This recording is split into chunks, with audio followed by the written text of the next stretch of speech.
Welcome back to the discussion of communication.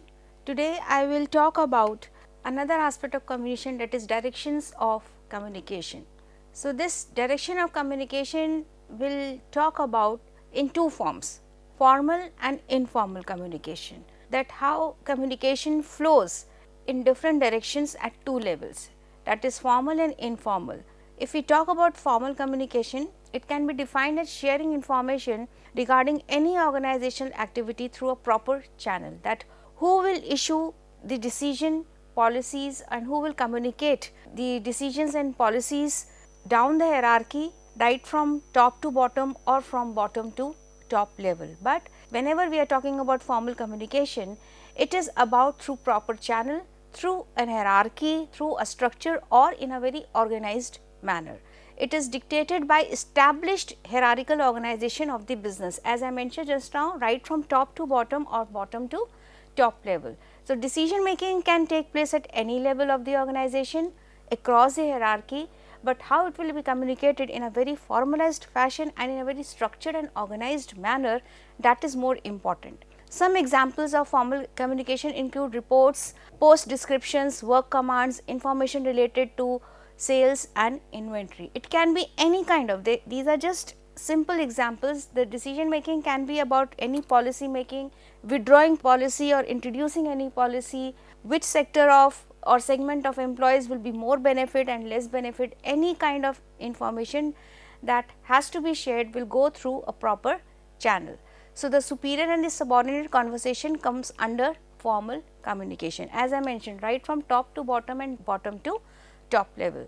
So, it is used by group leaders and managers to assign goals, provide job instructions, formulate and communicate policies and procedures, and offer feedback to employees. So, whenever even the feedback mechanism that exists in any organization will also be communicated through a proper channel. It is not that abruptly or intermittently any feedback will be handed over to any co-worker or to any employee. There is a complete mechanism and how it is communicated to every employee, that entails formal communication. Next comes directions of communication. So, any information decision that has to be shared can be transmitted through different channels, through different directions. These are upward, downward, and horizontal or lateral communication. If we talk about upward communication, in this kind of communication, the information is transmitted from a lower to a higher level, that is from bottom to top level,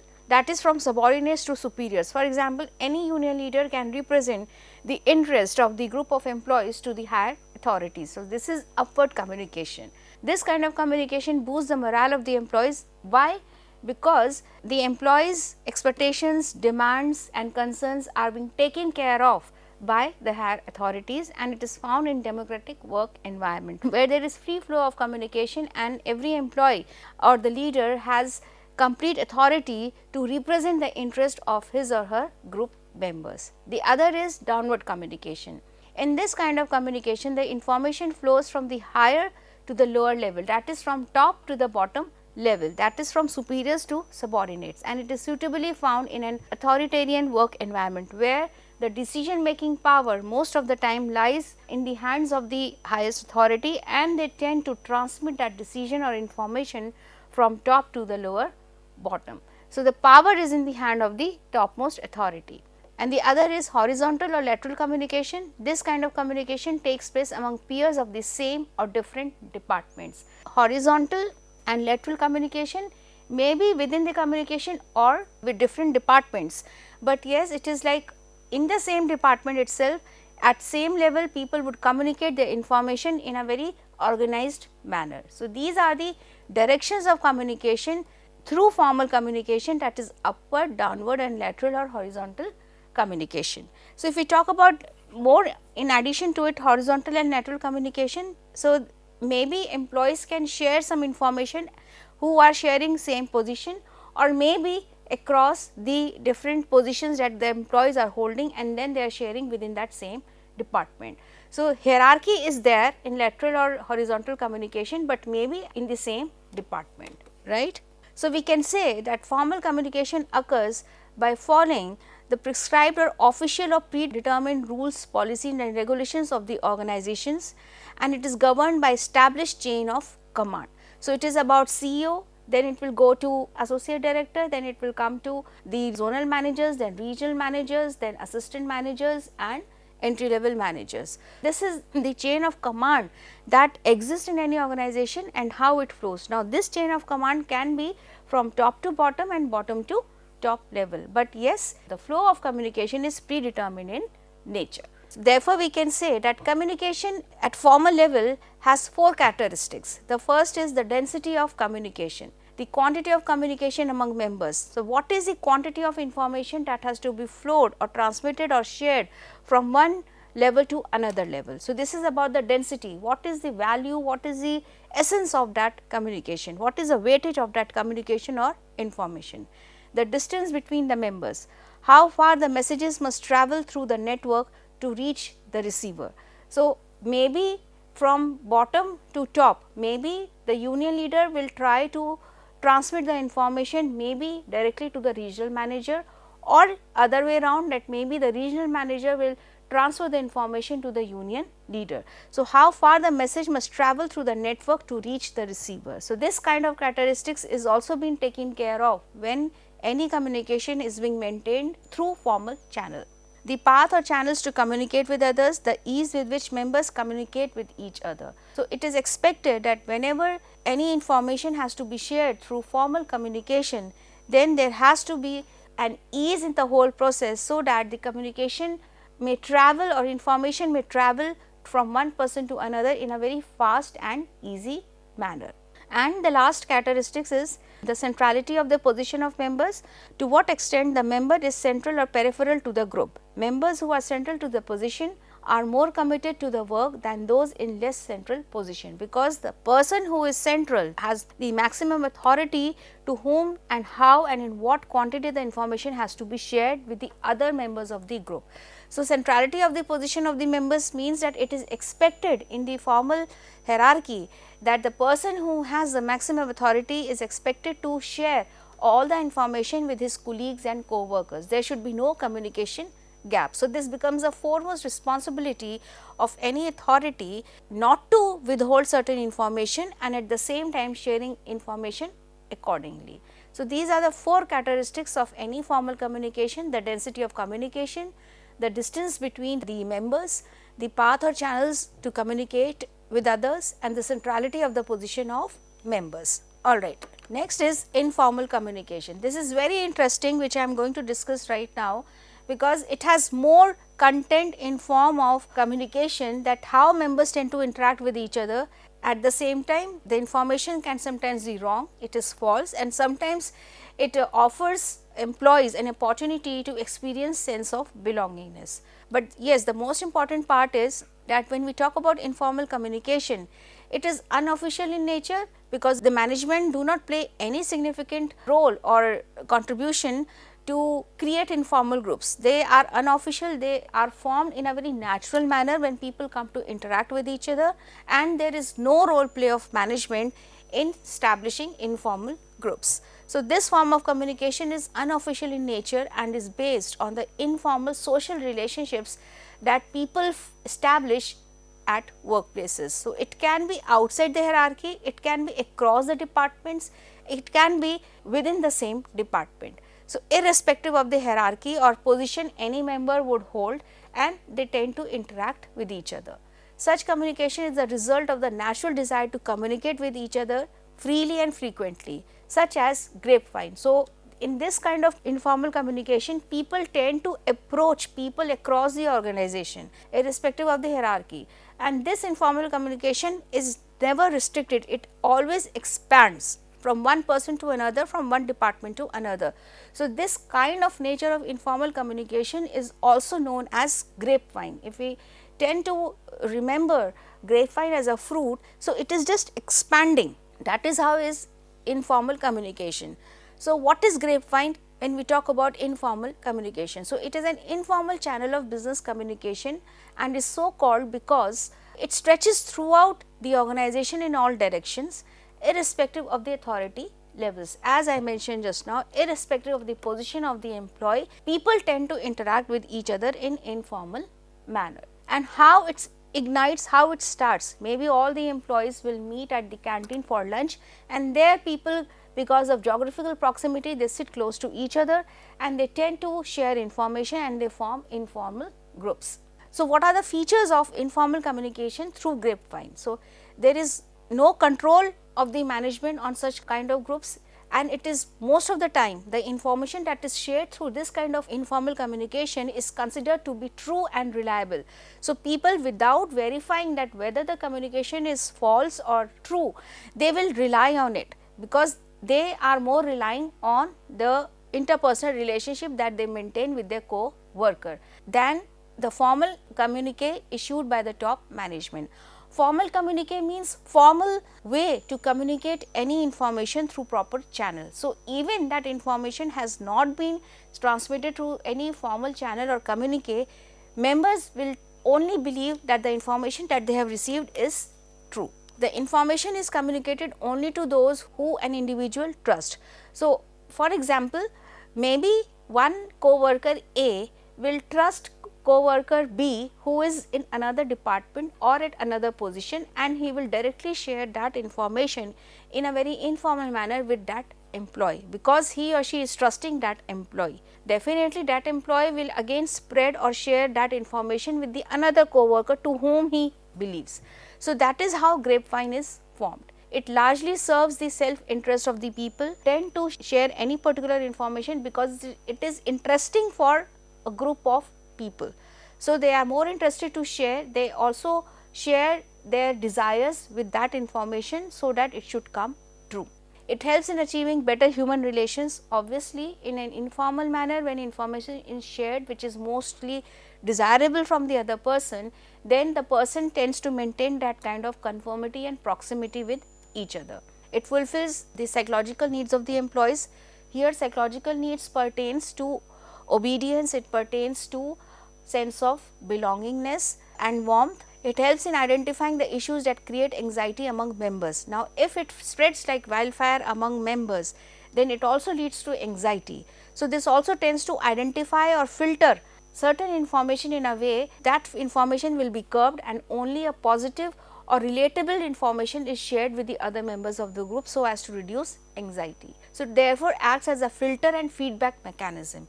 If any information that creates lot of anxiety can be considered as false. So, based on the feedback mechanism, that if you have heard about it, what do you say? So, based on the feedback, if most of the people say informally that we do not believe in such kind of information, then that kind of information will fade away from the whole informal communication process and people tend to reduce anxiety. So, it is a filter and feedback mechanism to identify that what information can lead to anxiety and what can lead to interest. It is particularly valuable for translating formal communications into the group's own jargon. Now, jargon is the special technical words that employees use at workplaces for their profession, and it is mostly understood by those people only and cannot be translated by any outsider.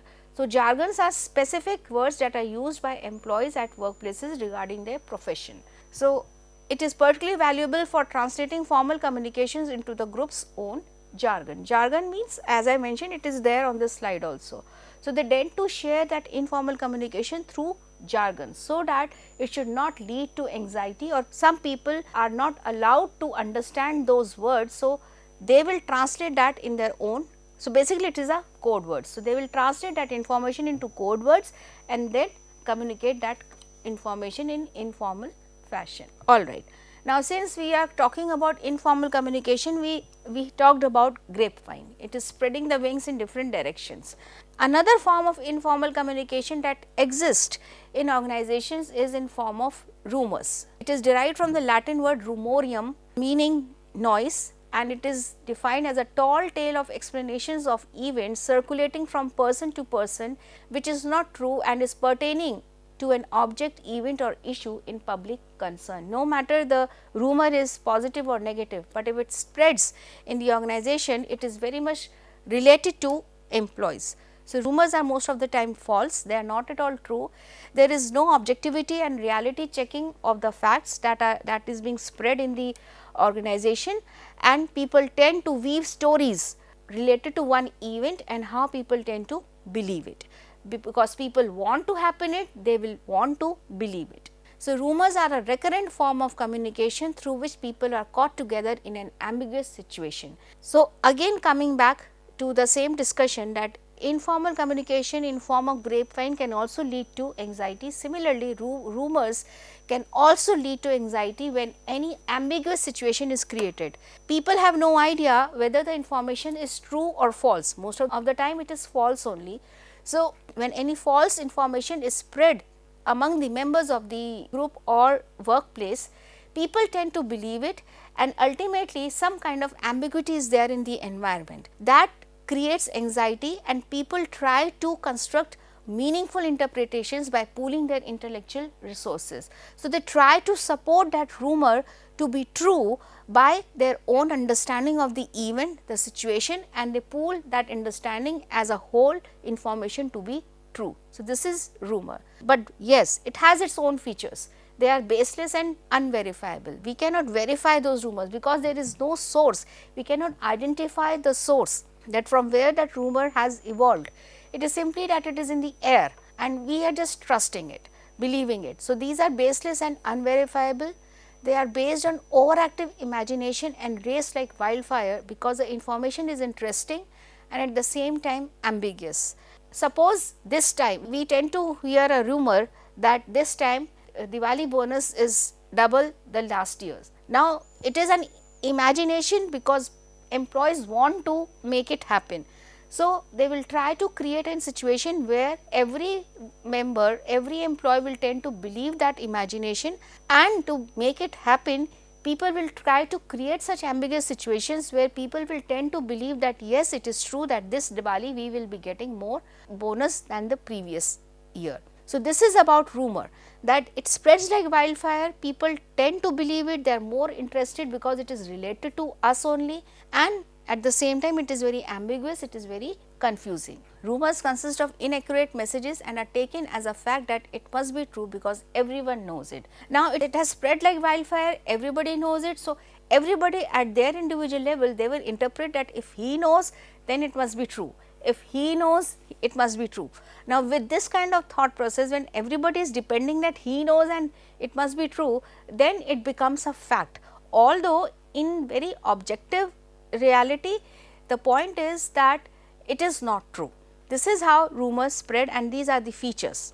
Types of rumors, but what kind of rumors do spread at workplaces? It is not only about bonus, there are different situations where rumors do spread. The first kind of rumor is pipe dream. Rumors which reflect public desires and wishes, what they want. For instance, we are getting a Christmas bonus this year.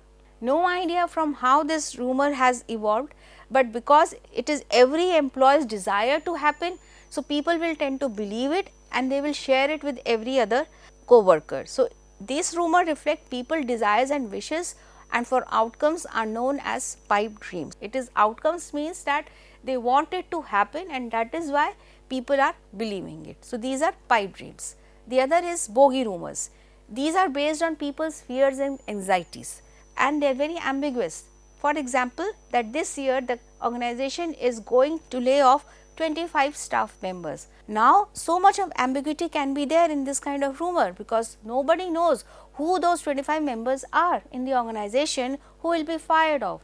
This leads to fear, anxiety, restlessness among employees, and this kind of anxiety will come when there is some kind of uncertainty in the environment. Such rumors are likely to raise under conditions in which people are uneasy about things. For example, maybe because of economic meltdown, or maybe because of unemployment, economic meltdown especially, maybe companies try to lay off some employees. So, economic meltdown can a simple reason that can lead to some kind of uncertainty in the work environment, and then people tend to weave their own stories that maybe this year company will lay off 25 employees. Ultimately, because of fear, this will lead to anxiety. These are bogey rumors. The other is wedge drivers, as the term implies. that any employee who speaks ill about his co-workers and spreading ill information about his co-workers and with the intention to tarnish the image of that co-worker is wage drivers. So, these are the rumors in which people intentionally give malicious statements about someone with the intent of damaging an individual's reputation. These are known as wage drivers.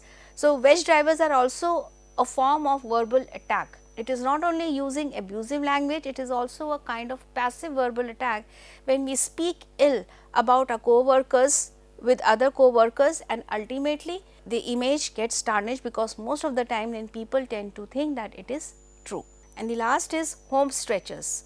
So, home stretchers, these are the rumors designed to reduce the degree of ambiguity in a situation by telling a story about something before it happens. So, in order to control the situation that rumors should not spread like wildfire, maybe the organization authorities in the organization will try to tell or weave a story or narrate a story to the employees before the final decision will be taken. For example, any merger or joint venture about to take place in any organization. So, the higher authorities will automatically narrate some other reasons of the merger or acquisitions or joint ventures, so that people are not spreading much rumors about it, but ultimately rumor will be there, but the authorities will try to control by giving some more explanation in order to wait for the final decision. So, this is about home stretchers. So, when the final decision is not yet declared, then some kind of narration is being spread among employees in order to control any ambiguous situation to become more worse. So, these are the types of rumors: pipe dreams, bogey dreams, wedge drivers and home stretchers. Next comes barriers to effective communication. Semantic barriers, as the term implies, we have already used this term in defining verbal and non-verbal communication. Semantic barriers refers to making the correct meaning out of the message. If any individual fails to make out the correct meaning of the message, then it leads to barrier in communication. Now, what kind of barriers do exist when we talk about semantic barriers? There is always a possibility of misunderstanding the feeling of the sender of the message or getting the wrong meaning of it. Now, it depends on the sender that to what extent he is capable enough to convey the message, transmit the message in a very clear language that it does not lead to any ambiguity and the receiver will misinterpret the message. So, how that can happen, that barrier can create? Maybe the choice of wrong words, invalidating words, or maybe wrong formation of the sentence, or maybe the inappropriate arrangement of the messages, that which message has to be the first one and which has to be the second and the last one. Now, when these kind of errors are being experienced by the receiver, then definitely it leads to misinterpretation of the information, and this leads to linguistic chaos. Linguistic chaos where wrong words are used, invalidating words are used, or inappropriate formation of the message is experienced, then it leads to semantic barrier. So, the receiver explains the words, signs and figures used in the communication in the light of his experience, which creates doubtful situations. Now, maybe the intention of the sender is clear, but whatever he is transmitting to other person in order to be received, that message is formulated as per an individual's interpretation and experiences. So, this leads to language related barriers. Such kind of barriers can be experienced in form of badly expressed message. So, this barrier is created because of the wrong choice of words, invalidating words, the wrong sequence of sentences or frequent repetitions, and this may lead to linguistic chaos. So, this is one reason that why semantic barrier do exist in any communication. So, it is expected that the sender must try to use simple language in order to communicate the important message. The other is faulty translation. A manager receives much information from his superiors and subordinates, and it translates it for the employees according to their level of understanding. Therefore, if there is little carelessness in this process, the faulty translation can be a barrier to communication. So, to whom the message has to be communicated and what is the level of understanding of the receiver, message should be floated accordingly, so that there is less carelessness in the message and the receiver can understand and interpret the message in a very clear fashion. So, this is faulty translation. That means, if message has been transmit it to the other person, for example, in a very ambiguous language, maybe vocabulary is very tough for the receiver to understand, then ultimately it becomes incapability of the receiver to translate the message in the correct manner, and this leads to semantic barrier in the process of communication. The other is body language and gesture coding. Now here, when we are talking about barriers in communication, it is not only about verbal communication, it can be about non-verbal communication, that two managers who are in conversation with each other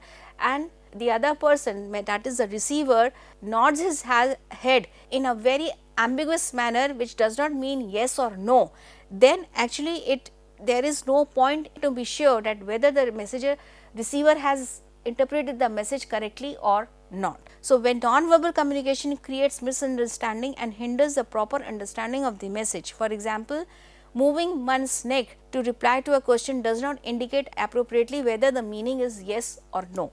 So, even if sender who is interacting with the other person even wants the approval whether the message has been received properly or not, and there is no appropriate yes or no through nodding the head, then also it leads to barrier in communication. The other is technical jargon. As we have already used this term in the previous slide, it is about specialized words, language or vocabulary of the profession when members tend to communicate with each other and the outsider would not be able to understand or interpret or translate. So, whenever technical jargons are frequently used in any communication, this leads to barrier in communication, because those jargons can only be understood by the members of a particular technical group itself.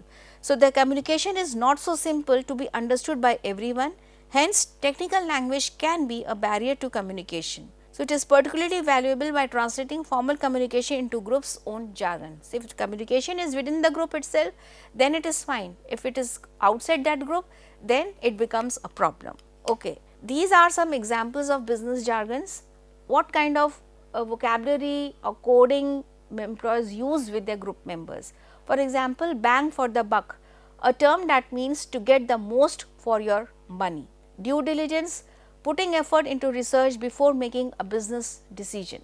Sweat equity, getting a stake in the business instead of pay. The 9 to 5, this is the most common form of jargon that we use. Business jargon meaning a standard work day, reach office 9, leave the office at 5. It is the most common form of jargon. Or chief cook and bottle washer, the person who holds many responsibilities. This is again a very common jargon that we tend to hear at workplaces. Apart from that, we have some internet jargons as well, since technology is playing a very fast and important role in work life. So, these are some internet jargons, for example, BTW, by the way, CYA, see you around, FAQ, frequently asked questions, HTH, hope this helps, LOL, laugh out loud, talk to you later, TTYL, and best friends forever. So, these are the different kinds of internet jargons that works at workplaces also and in non-work domains as well.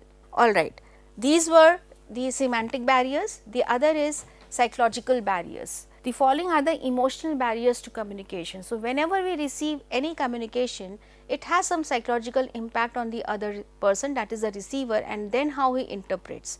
So, the first barrier is premature evaluation. Sometimes the receiver of information tries to dig out the meaning without thinking much at the time of receiving or even before receiving information, which can be wrong. Maybe the person who is receiving the message is another different emotional state.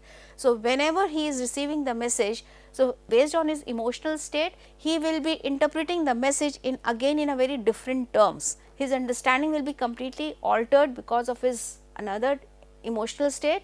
So, that leads to premature evaluation and the interpretation can go wrong. The other is lack of attention. Maybe 2 or 3 people are engaged in a conversation, maybe one manager wants to convey the message to the boss, but boss is so busy with some other conversation that he will receive partial information. Because of lack of attention and so much of other conversations going on in the environment, that can lead to misinterpretation of the information, because the receiver did not pay any attention to the message and the information is partial that he will be interpreting.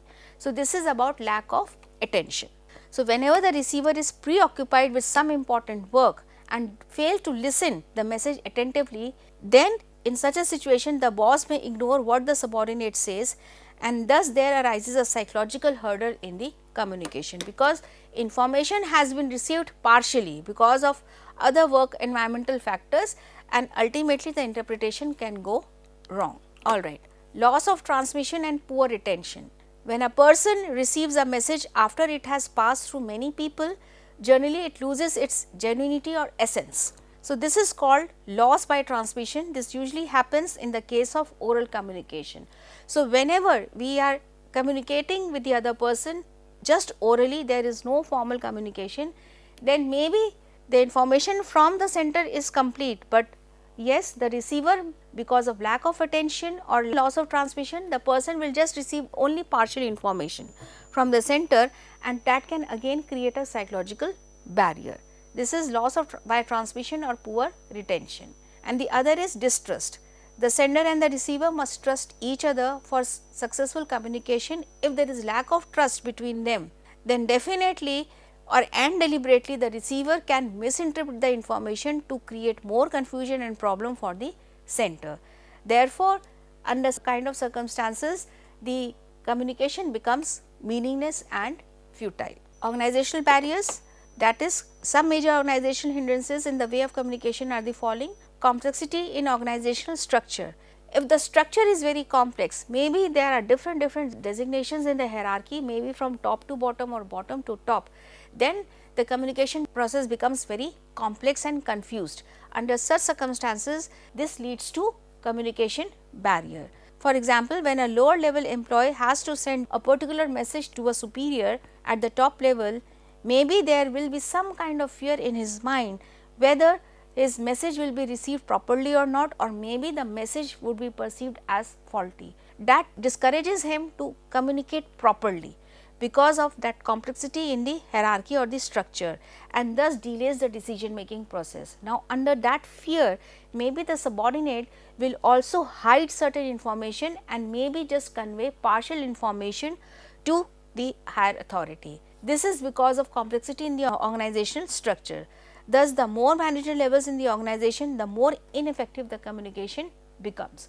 So, it is generally advisable, especially in today's times when there is so much of competition, in order to make the decision process more fast and precise, it is expected that the organization should be very precise in the structure, that the information flows more fastly to the destination. Unwillingness to communicate. Sometimes the subordinates do not want to send any information to the superiors. This conceal the information, and when the subordinates feel that the information is negative, then they actually want to conceal that information in order to avoid the repercussion of that transmission of negative information. So, if it becomes imperative to send the information, it is shared in a very modified manner, so that the authority do not have some negative impact of that information on themselves and can influence their decision making process. Thus, the subordinates, by not clarifying the facts, become a hindrance to communication. So, obviously, any subordinate who is just transmitting partial information to the higher authorities, that will not lead to any effective decision making. That will a very lurking or weak decision making, and will have another repercussion on the organizational effectiveness. And the last is lack of proper incentive. Lack of incentive to the subordinates creates a hindrance to communication. Why? Because the lack of incentive to the subordinates is because their suggestions or ideas are not given any importance. If the superiors ignore the subordinates, they become indifferent toward any exchange of ideas in the future. So, whenever information is being shared, this is a kind of contribution to the organization, and every idea needs to be acknowledged by the authorities in order to foster more creativity and more innovation in the ideas of the employees. So, if it is not recognized, then it actually inhibits people to, or discourage people not to share information in order to foster more creativity. So, lack of proper incentive also plays an important role in order to create a barrier in communication. So, these are the barriers of communication, and which influences or negatively impact decision making and functioning of the organization, and it is expected that how communication can be more simple and less complex in day to day work life. We are through with this discussion. We will continue in the next lecture. Thank you so much.